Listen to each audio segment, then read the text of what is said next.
What is this? It's a contest. The best Gran Turismo players in the world get a chance to compete in professional racing. Dude, this is real. Based on a true story, this movie was. All racing movies are based on a true story. And they put it right in the title. So you know it's based on a Gran Turismo, based on a true story. That's the title of the movie. Little on the nose. So it's about the video game Gran Turismo, one of the biggest sensations of video gaming. It basically launched PlayStation 2. It was a PlayStation only game, and they let you know it many, many times in this movie that it's PlayStation. So let's just recap. We had what Microsoft, or is it Microsoft is Halo? Microsoft is Halo. And then we have Nintendo's Mario, and now we have PlayStation Gran Turismo. Yes. Is there like a trend happening here? Except this is an actual thing that happened years ago. Right? This is an actual story that they actually held this contest. I hear Mario was a true story too. Yeah. I feel very old because this is 25 years old. The story. Mm-hmm. The creator of Gran Turismo created it 25 years ago. That's crazy to me. So I the main actors, I don't think a known actor, is he? No. But we do have Orlando Bloom and David Harbour in this. Yeah. And I'm quickly becoming a David Harbour superfan because I enjoy him in everything. He's Joe Everybody, right? In his movies. But according to the trailer, like there were a couple of lame jokes in the trailer. I said, "Oh, this kind of looks dumb," but he was really good in this. Yeah. Now I think I actually think the main character is the drawback, as far as like I wanted to root for him all the way through the movie. Jan? Yeah, but he's very bland. Like there's not like everything is very. But he was a fish out of water, right? Yeah, but everything. Going out with his friends, he's the guy sitting in the corner. He's not excitable. He talks very quietly and very softly. Okay, but what if that was the real guy? It could be. Except it's not an interesting movie character. But you're putting up that quiet guy that listens to soft music up against these alpha guys that are always out to get him. Except even the alpha guys didn't show really any emotion or anything like that. They just basically looked at him and said, "You don't belong here," and that's it. No, they were guys that they made me hate. I hated them. You hated them just because but from the meeting, not from anything else they did in the movie with David Harbour. What? No. When David Harbour quit in the movie, that's the only scene that made you hate him. No, there were lots of parts in there. I hated those, like the guy in the training, the academy, that was up against him.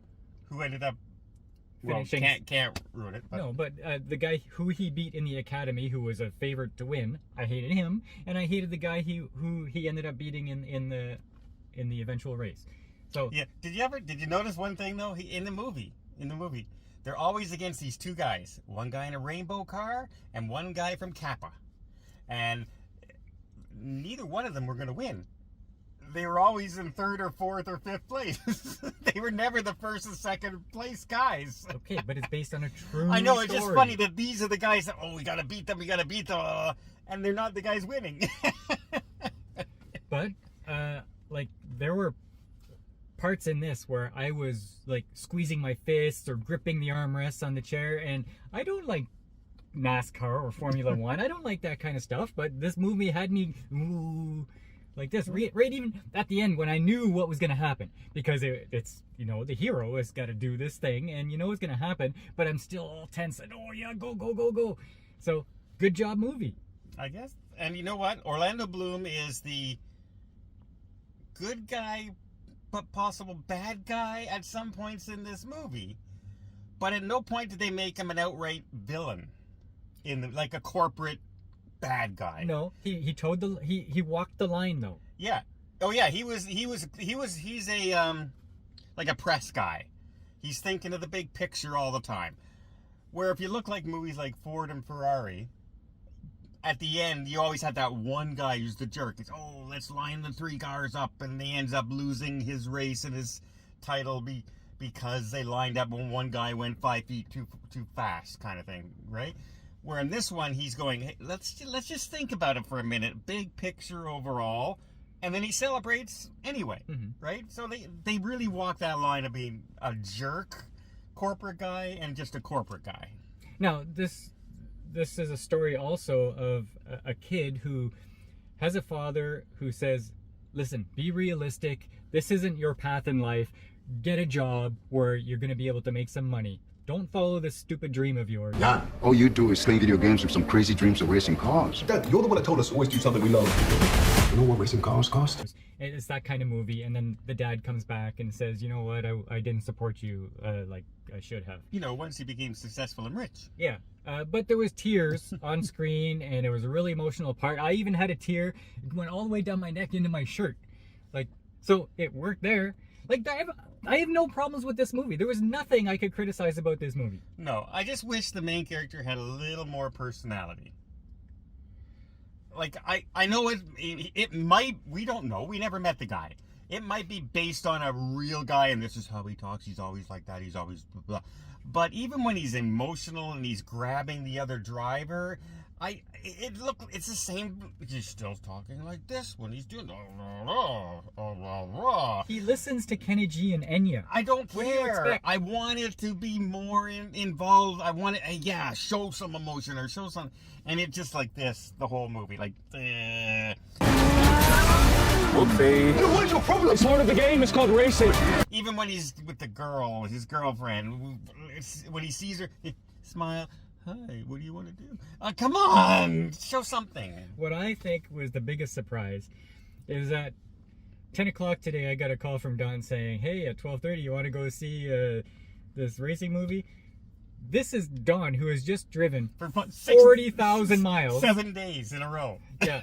And is the slowest driver on the road, and he wants to go see a race car movie the day he gets back. I'm not the slowest car on the road anymore. Pretty close. I was doing 115 kilometers an hour on the trip down there, whenever I was allowed. So Well, and don't ask your mom if I was a slow driver, because she'd get mad whenever I zoomed in and I passed somebody and cut them off. The thing I like is that, well, I don't know if I like it, but it's weird that we go through all the blockbuster movies from May to August, and we're kind of okay. And then Mark sees a good horror movie last week. We see this movie, which is a great movie. Like, and we hopefully will see another one, Equalizer 3, next week. next week. Which And I'm I know, like, these are not blockbuster films, but I'm we enjoying enjoy them way more than the blockbuster movies. yeah. Weird. Weird, not weird anymore, unfortunately. It's the status quo. But yeah, Gran Turismo, definitely worth a watch. If it's on Netflix, even better. Like, if you're streaming it. But in the theater, you will not be disappointed. I think the theater is a better experience because the sound of the cars is very meaty. Like, Yeah. it goes right into you and everything is rumbling. Very, very, very good audio experience. Now imagine this in THX on one of the IMAX screens or something. Or where we saw the Star Wars movie where the chairs move. Yeah. And Yeah, that might be cool. Maybe we'll just have to go do that if they have it, just for the experience, because that'd be good. It reminded me of the Tom Cruise ride that used to be at Wonderland. Yeah, we did that. Yeah, I forget, what was the movie? Days of Thunder. And it was like you're in the movie and the chairs are doing this and everything. Love that ride. And yeah, I do this movie many times. So what are you going to give it? Oh, I'll give it a 7.5. Okay, I'll go right down the line with 7. I thought it was an enjoyable movie, had a good time, and definitely not disappointed I saw it. Gran Turismo, by the way, based on a true story.